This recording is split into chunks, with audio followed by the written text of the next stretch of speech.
All right, this is Travis Marker and America Francis. We're with Stewart Growth, and we're here doing our Readers Book Club. And this, if you want to understand the rules, everybody can join. This is definitely not a presentation; it's a workshop, so anybody can jump in. But we also do not explore just one book. It's more like we talk about themes. I love to read, and so does America. So we just like to explore lots of different topics and ideas that come rather than focusing maybe on just one book. So today, the theme that we want to explore is time books. And so this is like the Time Machine, also Midnight Library, but we're also going to add in here Groundhog's Day, It's Wonderful Life. And I'm going to reference, there's a Pendergast book, that one of the last books that just came out in the Pendergast series by uh, Lincoln Child and Douglas Preston. It had a multiverse element to it. And I think I want to just play around with time, and we had, Orson Scott Card has his Ender's Game theory, and it deals with things such as like light speed and how light speed impacts time. And so Ender in his series is able to play with a variety of different generations on Earth because of the traveling that takes place. So I guess I want to open it up first, maybe with America. Like, what do you think the the interest is in time? Like, why do we play with time? What is our I think need it's to? because we make a choice and we wonder what would have happened if we'd made another choice, because we can see that there are two or many paths. And if you commit to one path, you have that oh shoot, what is that called when you don't, the opportunity cost, right? The opportunity, like what life would I have had just because of that fork in the road or the multiple forks in the road? And you play with that because it helps you to make a decision when you forecast down the road. If I take this path, I'll go here. If I take this path, I'll go here. And it's interesting to watch a character on two different paths. Like, this is the way this path went, and this is the way this path went. That's why I think And we it made like all the playing with difference, other right? I ones. mean, yeah, but this is the Robert Robert Frost. Frost, yeah, Mm-hmm. and it made all the difference, or did it make all the difference? Mm-hmm. We don't necessarily know. Well, and I've been listening to a book called Nix, Nix, and it's a multi generational book where a son's kind of processing his parents and particularly his mother, but it references kind of timelines into the 60s and now into the 2020s. And he's in his childhood, he's referencing the idea of those adventure books where you decide, Choose like, your own adventure. yeah, choose your own adventure. If you want to kill the orgs, then go to page 3. If you want to run for your life, go to page 4. And I love I used to read those books, and it's kind of been a little bit nostalgic because I remember they were so confusing because it never seemed like you could get to the one that just worked out perfectly. Like eventually, like they were all kind of death and destruction, or the aliens ate you, or you got kidnapped, or you went down the disposal, alien disposal chute. But it was interesting how you had this sense of I get to make a decision about how the story goes, and you felt empowered, but you also felt helpless because you like when You still everyone, don't know what will happen even when you choose. yeah, even though you get to choose, and then you start to feel like why every time I choose something bad happens? Like, is there an option where something bad doesn't happen? Which So we I need like. an adulting version of it. I know. Which is why I like the Midnight Library by Matthew Haig. Is it starts with the woman committing suicide or thinking she's committed suicide, and she ends up in the library, and she's like struck by the idea that this That's like library, heaven for us. yeah, like we appreciate that you just failed, but you just failed that life. You get to start over by picking the life or the book that reflects your best identity or your best, like the one you're the most happy with. And so the library allows the person to play through.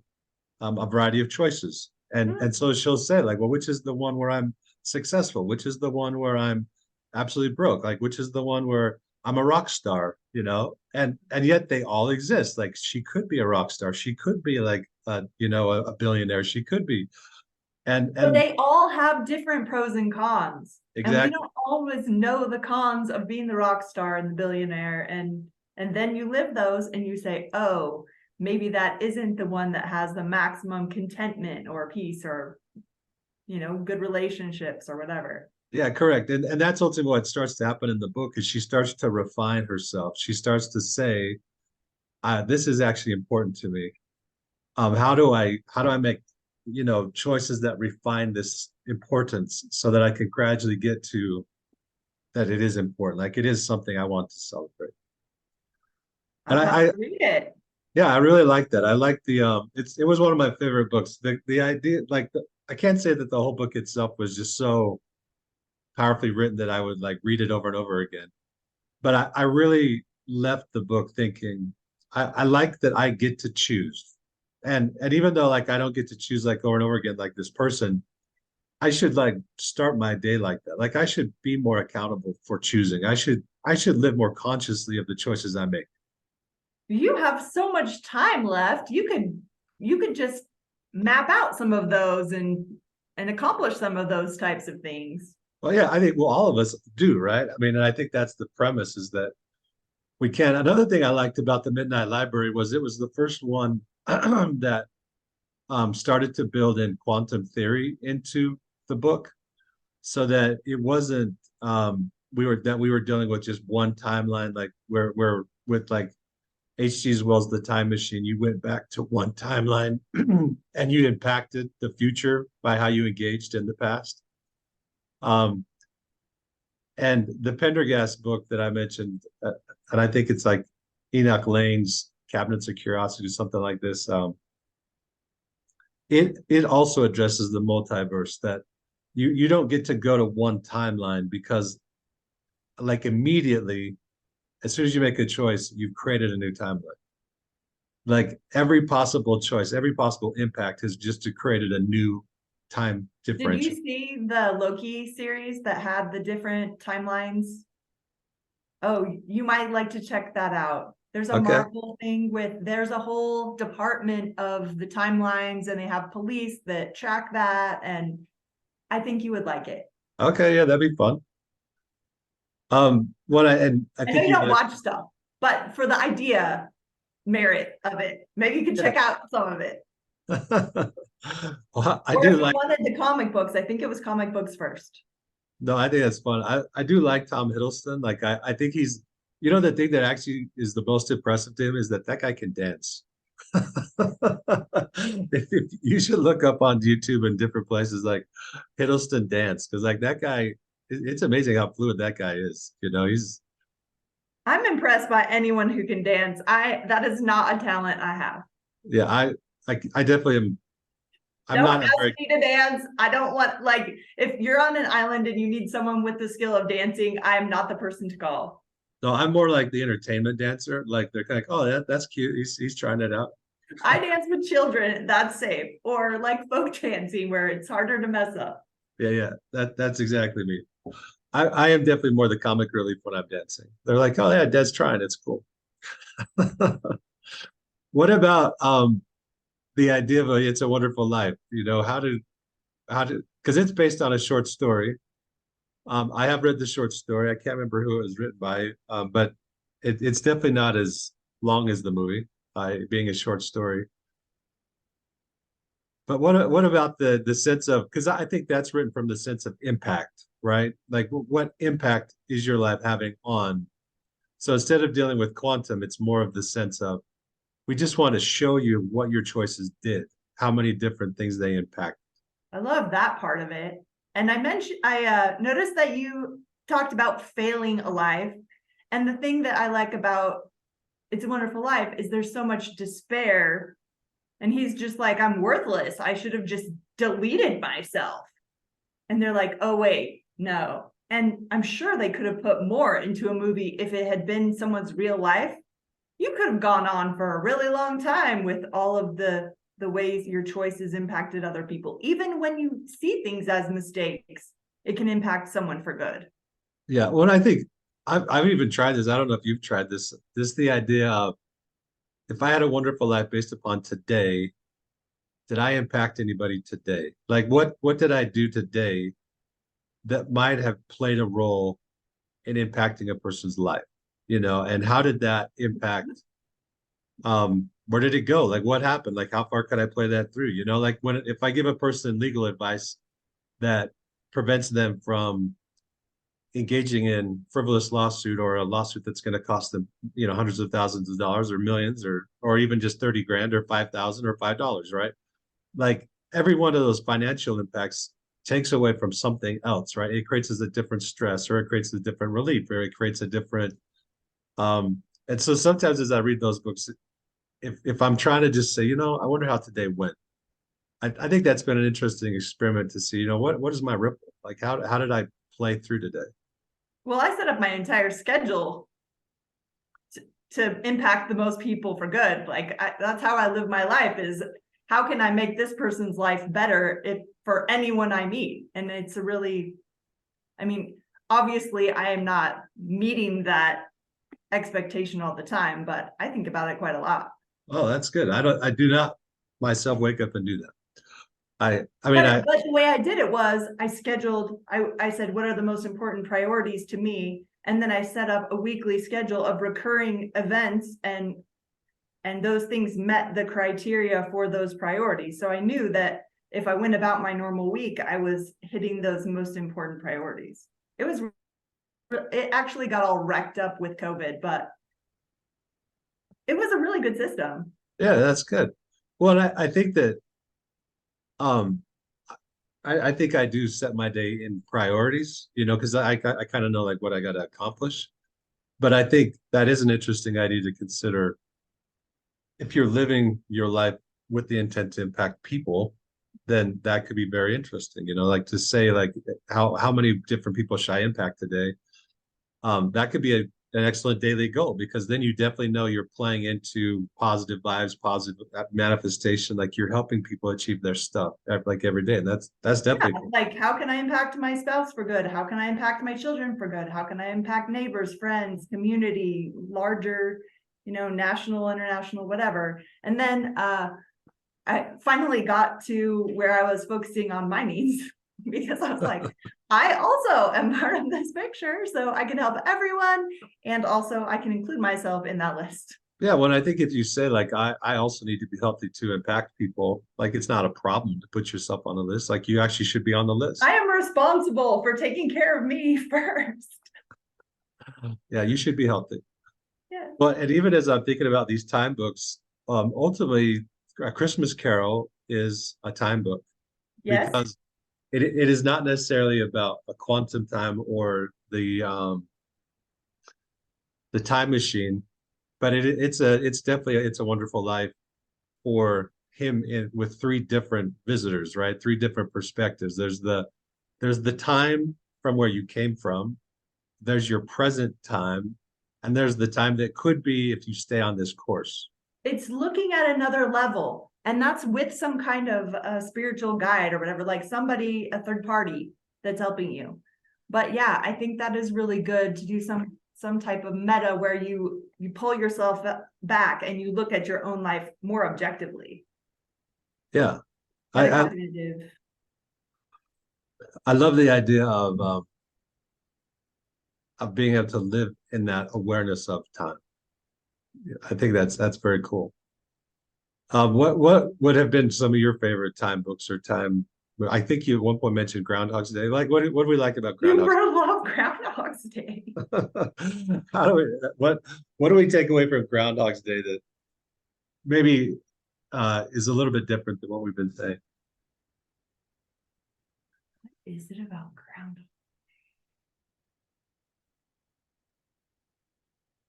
Sometimes we have to learn the hard way. And I just think it's really interesting to see that he made choices that he wanted to make. He wasn't being compelled to choose anything in particular, but he ended up becoming a much better person, like not just for himself, but for other people. And look, he was serving people. I read something really interesting that there was a theory out there that he had been, by the end, in this loop for thousands of years, like maybe 10,000 years. And I thought, that's a really long time.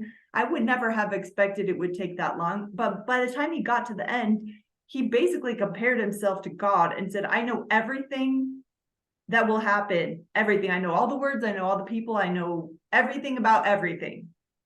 And trying to live the same day like that, I mean, it is a really interesting thought exercise. Yeah, I think it would, you know, and as I'm thinking about it, it's a little bit of a Buddhist karmic loop or a Hindu karmic loop, right? The idea that you stay in the system until you are able to leave the wheel of things and leave the time, like, but you only get to do that once you become more self-actualized, right? And in essence, he was given the multiple chances to be, you know, like he got the girl he wanted to have, you know, just sex with for a while. You know, he could commit suicide, he could like rob banks, he could like, you know, he could make all the negative possible decisions he wanted just to almost get it out of his system so that he could start to really refine himself. But he had to do it inside that loop. And And also, he appreciated the people when he left. By the time he was done, so at the beginning, it was all this contempt for everyone. You guys are just little people. And by the end, he said, let's live here. He appreciated all of the little things about all of the people. yeah, yeah, I love that idea that we refine ourselves and then we ultimately don't need to leave. We don't need to do something else. Like we can actually sit with who we are, but we do have to, it's more of a refining process. Like the instead of coming back as a, you know, a bug or spider or a worm or a cow or a, whoever until you get it right, he's at least able to stay inside the system until he starts to realize the puzzle requires him to participate. He also couldn't just do nothing. So there are two parts of this. One is the advantage of not having the consequences because he could keep trying and not be shifted so far off track that he couldn't try again in that moment. There's a concept in the Marvel universe in Doctor Strange that's the mirror realm, where you can do all the spells and all the things and it doesn't impact real life. So that is one interesting idea, to be able to do things without consequences. But then you also see that sometimes people won't make changes until there are real consequences. And you see that in the law, where people don't accept the reality, but then reality like hits them like a brick wall. They cannot deny it anymore. And sometimes having that accountability and the reality is the only thing that will get people to change. Yeah, well, the fact that it is a real consequence, like you have to live with it, because even in the mirror thing, you're playing through it as a probability, right? Like, oh, I see that might happen. I see that this could happen. I understand I could put that in my potential probabilities as a consequence in real life, but right here it's only practical. I mean, I'm just seeing could happen. I mean, they're practicing spells without being dangerous to other people. So they are doing real things, but yeah, it doesn't impact the rest of the world. And you have to. You can't have people doing those powerful things in reality, or bad things could happen. Yeah. I think there's a new video I think it's on Netflix with that's the Heart Stone or the Stone in Heart or something. What's it It's about? um who's the lady who plays Wonder Woman? I can't remember how to say her name. I know who you're talking about. Gal Gadot or something. Godot. Yeah, yeah. So she's in the movie. She's one of the main actors, and she's part of um a special ops team. But there's kind of like this level of special ops, which is like MI6 and the CIA. But now there's like this new level that is the Heart Stone. The deep black ops. And And the Hearthstone is basically regulating Earth based upon probabilities. So they allow terrorists to kind of do their thing, and MI6 to do their thing, and so on and so on, to kind of CIA to do their thing. But they also try to keep a status quo. So like the Earth is in balance through probabilities. Like Hmm. they're not actually eradicating suffering. They're not necessarily eradicating terrorism. They're not, I mean, because that they're kind of sounds like what it is now. yeah, but the difference is that all of a sudden it's broke through because their system, the Hearthstone system, is built upon probabilities. And like with the chat IGP and all these other things, they're basically able to play through all the algorithms. Yeah, however you say it. So they play through all the algorithms to say this is your probability of success in the following thing. And then But you see C3PO. The probability of this is. yeah, so but then all of a sudden it all goes bad because a How could terrorist, that go bad? yeah, so a terrorist breaks in and steals the Hearthstone so that it can be used to in fact correct things. And so like he's controlling maps and electronics everywhere, and he's going to kill off all these people. And Playing God. yeah, but there is ultimately this God process to probabilities. Like even when we use this AI technology, we're like taking a gigantic shortcut because we no longer really have to, in fact, do the work. Like we have this thing that is able to do the work, and like there's going to be all kinds of, I mean, even iRobot. Pros and cons. Yeah, I mean, this is the premise of iRobot was, if robots become able to think, how are they going to comply with the three laws of robotics, as well as why do they really need us? Like if they're gonna, because in a lot of ways humans are the problem. Like the probabilities connected to human beings, we're very unreliable variables Yes, but why do robots even care about existing? because they sparked. Like they got the spark. That's the whole premise of Bicentennial Man, right? Which is a great short story by Isaac Asimov, and also the iRobot. Um, iRobot is a collection of short stories. It is not Will Smith's, like that movie is based upon, but it is not the short stories in there. And like there's in The Bicentennial, library of your brain is impressive, Travis. yeah, well, it's a lot of fun. But in Bicentennial Man, what happens is that the robot literally gets a spark, like of individual genius, like awareness. Like it is not Like computer. Frankenstein. Yeah, yeah. He just And comes to life.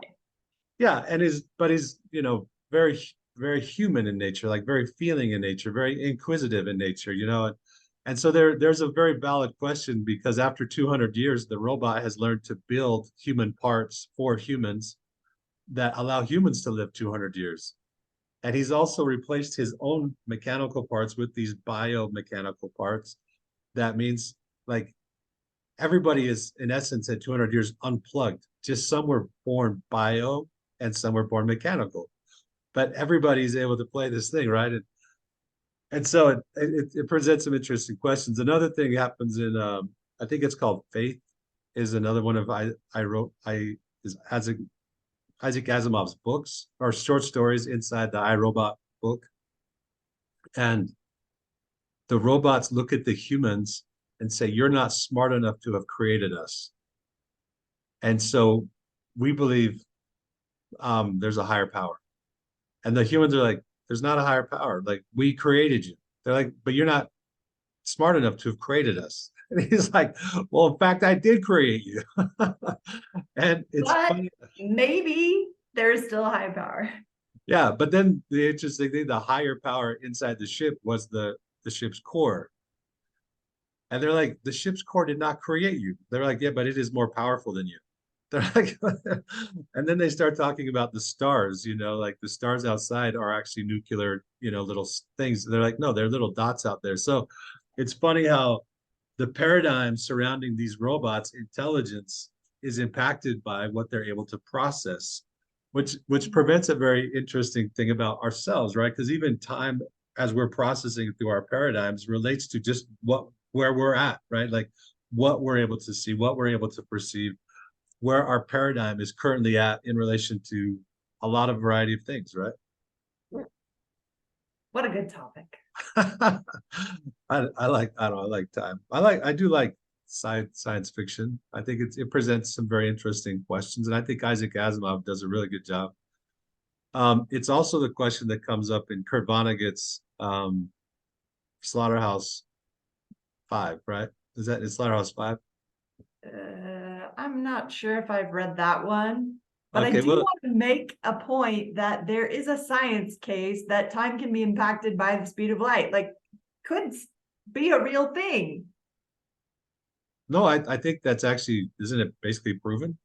Like, I believe it. Yeah, no, I think that that's proven. I I learned it think, in a science class in college. yeah, no, Yeah, I don't like think that. it's a real thing. I just want to bring that up in our discussion that it is an interesting thought exercise, and also there's science. Yeah, no, it's real. Well, and I think that that's very cool. Einstein. But I think the question, like when you come to Slaughterhouse-Five by Kurt Vonnegut, he's playing with paradigms that are created through our psychological trauma, because he's talking about, and I can't remember all the players. I know there's a Kilgore Trout, there's some other people, there's movie star, like, and there's The fact aliens. that you can track as many characters, you're probably reading about hundreds of characters per month, if Yeah. not. Like, how do you No, track all those characters? I don't know. They make an impact on you, but the what's interesting is that he plays in the present time, but because of military trauma, he also plays in past time, but he also plays in future time, or even kind of weird future time, because like aliens have abducted him and he lives with the movie star. But then, So, multiverse time also. it's different. It's impacted because of trauma.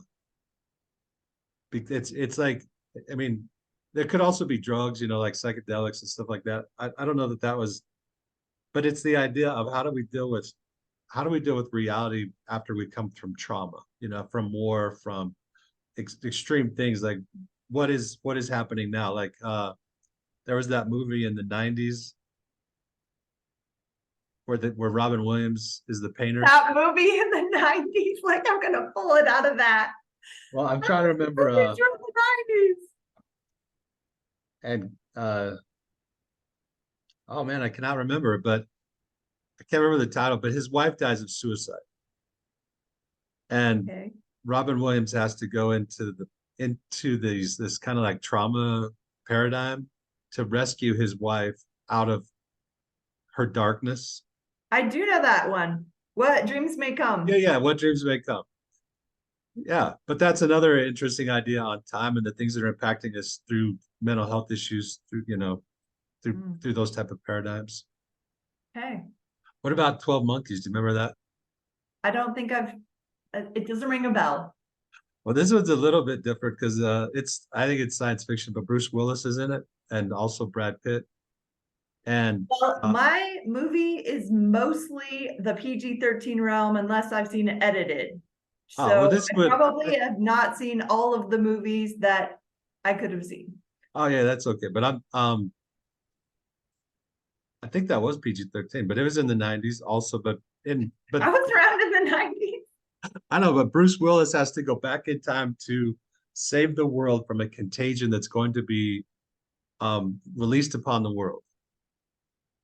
And it turns out the people who um, are sending him back in time are the people who released the contagion. But he's going back because they're thinking it might have been this episode of the 12 Monkeys or whatever, which was ultimately an organization that was in flux to release animals into the freedom. so Brad so Brad Pitt is playing kind of this crazy eccentric kid who's part of a group of kids to release animals and monkeys into the wild.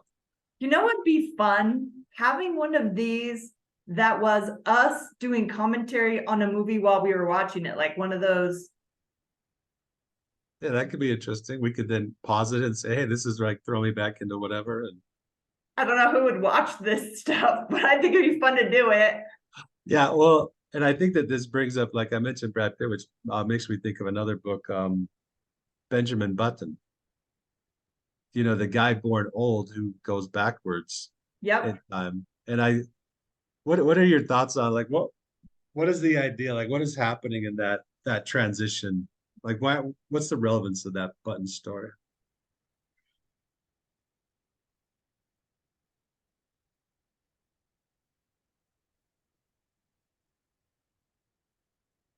I don't really have a lot of thoughts on that.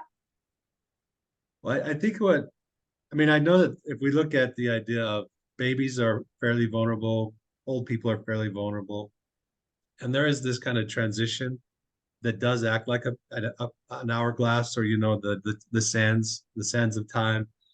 But I also think that there's different questions that I think come out in the movie versus the book about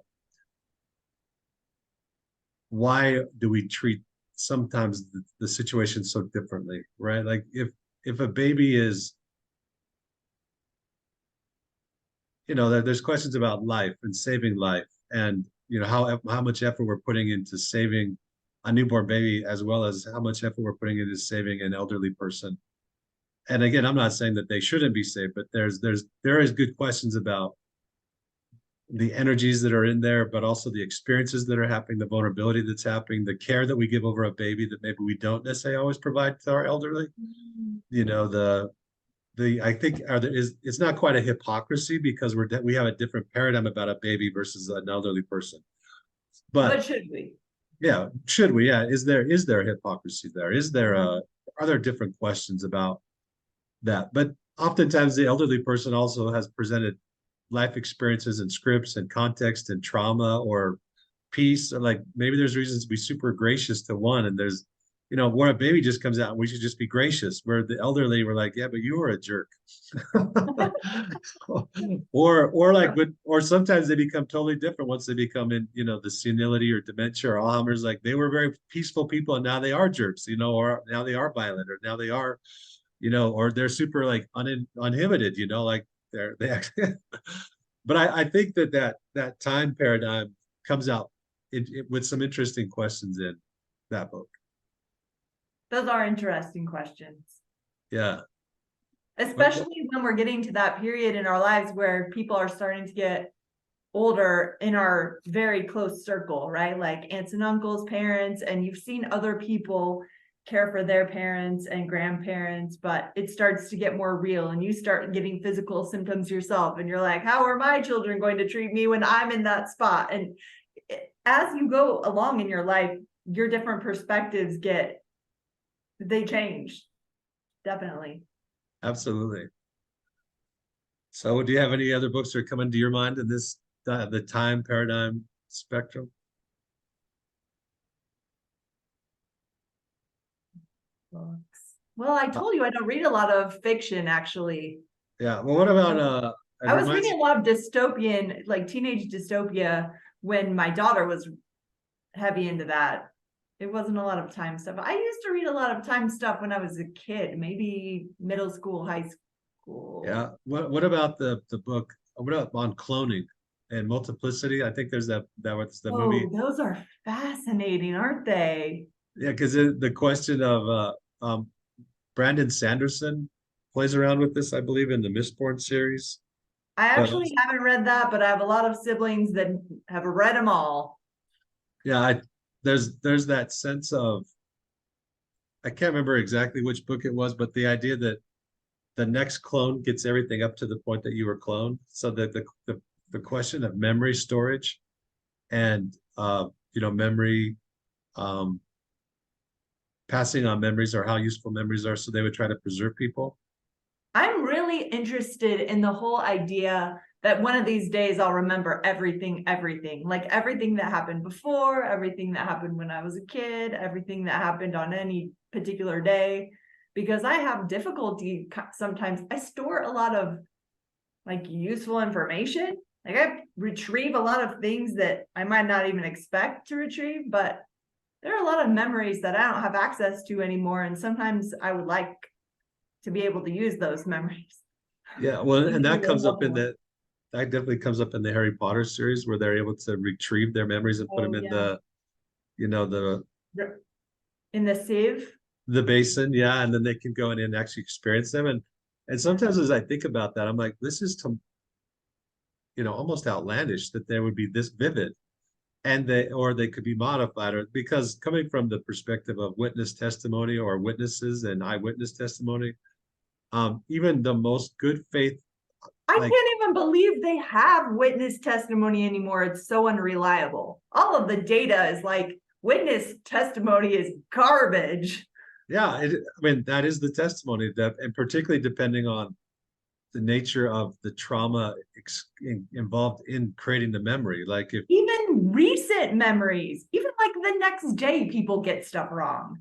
yeah, well, and the idea is particularly, my impression is like, if you look at a petri dish and it doesn't really matter and you're not really in trauma, you're just collecting data, there's a decent chance that that could be accurate.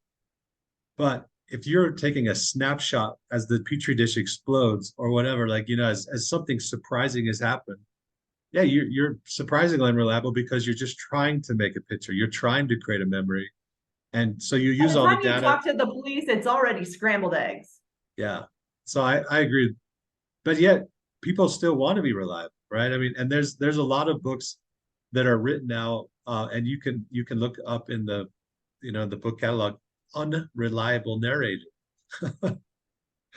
And these would be like The Girl on the Train, Gone Girl, or any book, even to a certain That's a extent, like, hashtag in the book looking up set in the subject. yeah, as the unreliable narrator, or unreliable narrator, because they're in essence they're coming from a perspective of, can they be trusted, or really should they be trusted? And that trust comes from, a psychotic impairment, like maybe they're sociopathic, or it could also be just from mental health issues like, depression, anxiety, but it's also the impairment from drugs or alcohol, substances. Like, So how do we were they? talking yesterday about general levels of mental health being impaired because of all the stress of recent, global events. And it's interesting to think of it that way, like everybody's memory or everybody's um, perspective may be less reliable than it used to be, just generally because of the mental health stuff. Yeah, and the paradigms connected to how they created it. Absolutely. Everyone's perception of reality could be less reliable. Yeah, and that like, I watched last night Fugitive.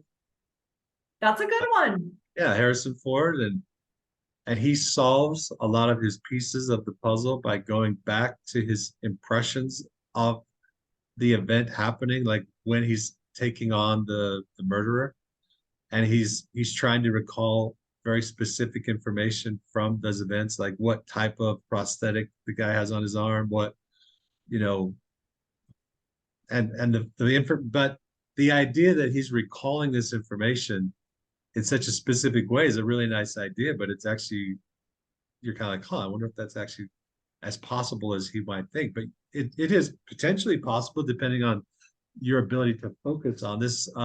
If I come back to the Pendergast series, Aloysius Pendergast will often at some point in the book go into a tremendously deep meditation, and he associates it with some like Buddhist and, you know techniques in which he can recreate. I mean, Um, that could be real. I'm not saying it's not real, but he can recreate the entire active scenarios. So like he can see in his mind how everybody would play or engage with each other, but he has to kind of be in the setting so he can perceive in time how it would all happen. So it's a little bit like the Sherlock Holmes That's what I paradigm. thought of first too. Some people have very visual memories. I actually don't have very much visualizing. It's called concept imagery. I don't have it. And so some people can actually picture all the people and what they're doing and basically watch movies in their heads, and that would be really useful for recreating things like that. Yeah. I also think that I think artists like, Hemingway or people who really have fairly descriptive, quality book, narratives, there has to be a little bit of that there, like they have to be able to, because you can't write something that doesn't feel real, even if it's a like fantasy book or whatever. Like to be able to write a cogent story, people have to go, oh, that makes sense. I'm And wondering if people can go in and stimulate areas of the brain too, to get some of, like, maybe somebody who was having trouble recalling something, they could stimulate a part of the brain and that would help them recall some of those elements or facts, whatever, what happened during that event. It might be possible to I think there help is that something. spot in your brain. No, I think that there is some stuff like that, I do too. where there's brain enhancements or whatever. Brain enhancements. Then Well, we get to the whole like internet in your brain stuff. I guess when I'm thinking enhancements, because of the concussion stuff, I know of places like Cognitive FX, places that will actually do mapping of your brain, and they can have you take things or inject things or scan things in certain ways that your brain will light up, and based upon how you're using your brain at that time. But I wonder about how they would in fact stimulate certain things. That would be interesting. The thought of someone injecting things in my brain is not pleasant. I agree. Oh, please don't wreck up my brain. I wonder if it's like you could drink something instead. Oh, And I'm sure. I'm sure there's a radioactive something. that's interesting. I'm trying to think of like another book that we could throw into this mix. Well, there's the time traveler's wife book. Yeah, that's an interesting book. And he does play with not necessarily the quantum time, but he plays a more direct time, so that and it's somewhat predictable, so he can show up at certain times, and that's an interesting book. I know that it's also ends in a nice way, sad way, like he is doing good, but he's also sacrificing himself, which is that's rough. Let's talk about you for a second. Yeah. If you had the ability to go travel in time or create some multiverse alternatives, what are some things that you would like to do with that ability? I think one of the things that I like, I think particularly as I just turned 48, and I've lived a bit, my life it has not been blah. Like I've had an interesting life. I think what I would probably want to do more than anything is restore, just like when I was aware that the stuff I didn't know was going to impact people, or the mistakes that you just wouldn't have to make again. And it's not that I necessarily live in regret, but unfortunately there are clear periods of time where I made poor decisions or I impacted people in a poor way, and it would be nice to change that person's engagement with me for their future, right? Like and how do you think that would impact things if you went back and switched? Like, it would be interesting to see how many different ways that change. It might be so damaging to do anything. The whole, oh, let's talk about Back to the Future. Yeah. Back to the Future how did we not talk about that already? Right, that's a good one. Well, I think the question of like, considering that you're dealing with multiverse paradigms, I like the idea of being able to put people on the right track, at least in reference to myself. And it would seem that if you are doing someone a favor, at least in reference to them, or a kindness in reference to them, hopefully it wouldn't be a bad seed. But here's the thing. If everything has worked out in a certain way to get to now, you would never know what those small effects could be. Like, any kindness that you did to someone might really have big consequences just because of the, we can talk about the butterfly effect for a second. Did you read that? Yeah. So like, if a butterfly flapping its wings can have some global implications, oh, dang, I cannot remember the name of, I read some kind of book about little things like that that made big impressions in real life. And it had this example of a guy in the Civil War that was like out of ammo and ran just straight into a huge crowd of enemy people, and people followed him, and it affected the battle and it affected the war and all of these, like, just this one guy's courage and his, he just like changed the world. And they were stories like that. It was really an incredible book because you're like, what was that guy thinking? Like, I'm just gonna go out there and I'll die or I'll do something good, and he went for it. Like, so amazing. Yeah, and I don't have a Wish problem. I could remember that book. Wait, I think it's called the butterfly effect. Is Isn't it that called? all from the butterfly effect? Yeah, because it wasn't just the butterfly. There was also a variety of other impactful stories, I think, in that. Okay, could have been. Yeah. But I guess the idea would be if I had my current awareness and I've experienced my current life,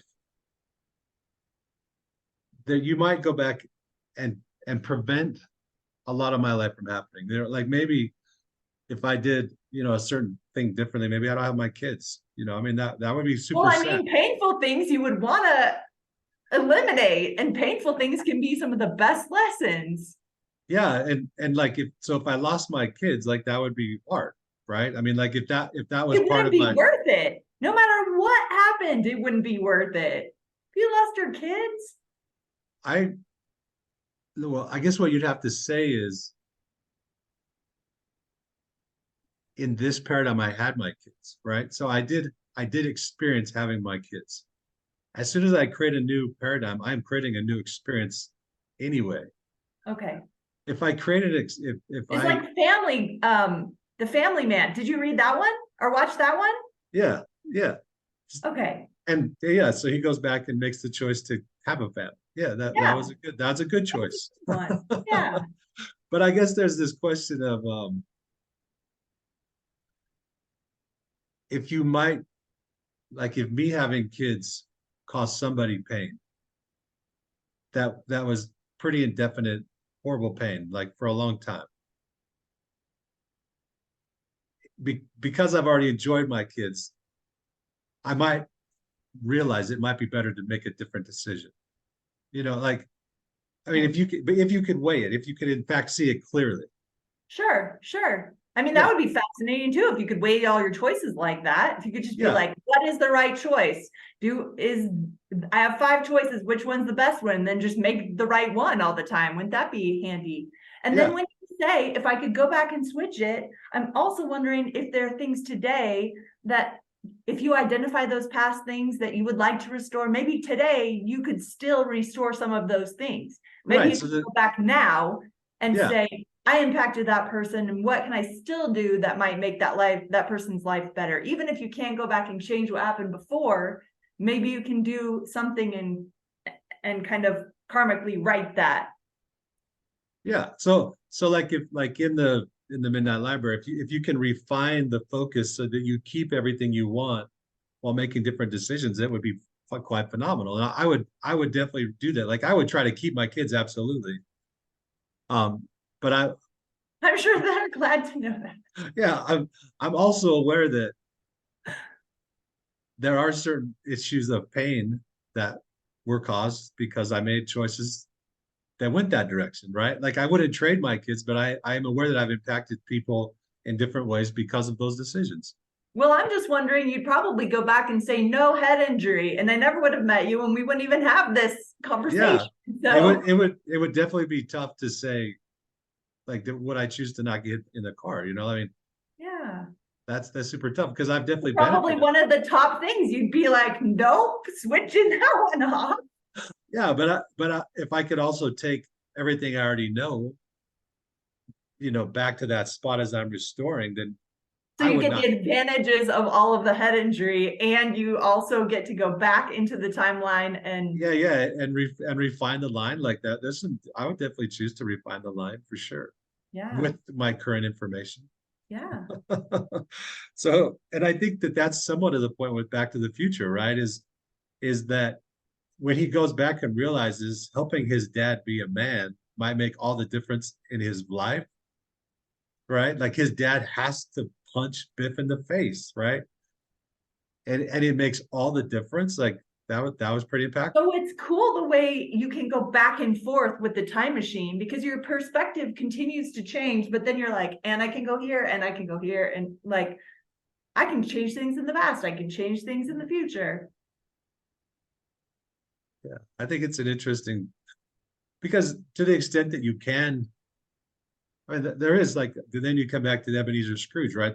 There is still stuff that you can evaluate and authentically say, I need to make different choices, which is the idea of I need to appreciate and see more clearly the effect of my choices, which is I the have Midnight another thought. Library. Huh? Go ahead. So did you see Doctor Strange? Yeah. So there's a thing in Doctor Strange where his wife dies every time, and it doesn't even matter what he does to change things. She dies in every scenario.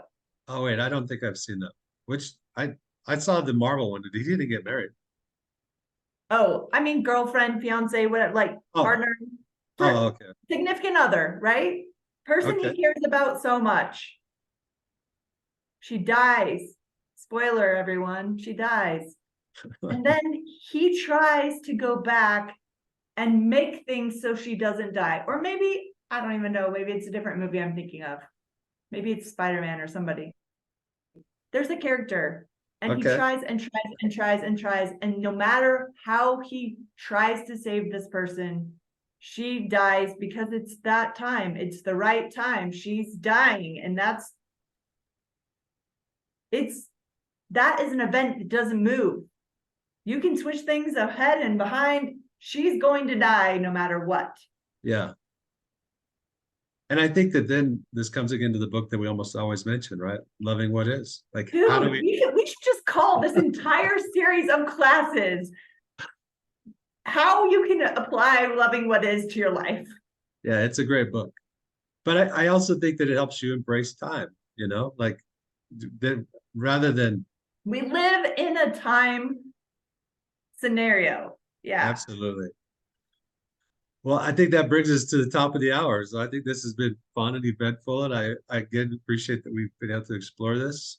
Do you want to say anything in closing? Just good topic. Thanks for Good bringing job. that up.